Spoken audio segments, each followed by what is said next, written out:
Ito yata ang pinagtataguan ni Pastor. Taga Davao. Ang hirap naman dito. Sandali.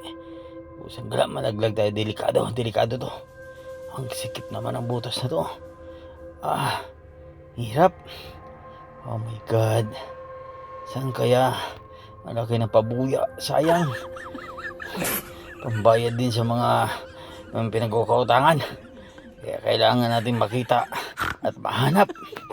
Ito yata ang butas na pinagtataguan. Kaya kailangan natin puntahan to hanggang dulo. Baka mamaya may kwarto doon sa dulo.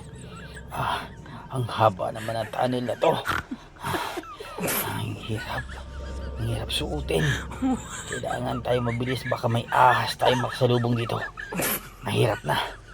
Grabe, ang sikip. Sino kayang gumawa nito? Sandali lang. Parang wala, sige, tuloy lang tayo. May nakita ako kanina Dire-diretso, wala man lang itong ibang daan. Isang butas lang ito. Ang tindi naman gumawa nito. Grabe. Ayan. Parang wala naman tayong makita dito sa dulo. My God. Hirap pala kumita. Para lang ang mano natin ang pabuya. Naubo na ako. Itong mga bakal. Ay, ito na ang butas. Ito na. Oh my God.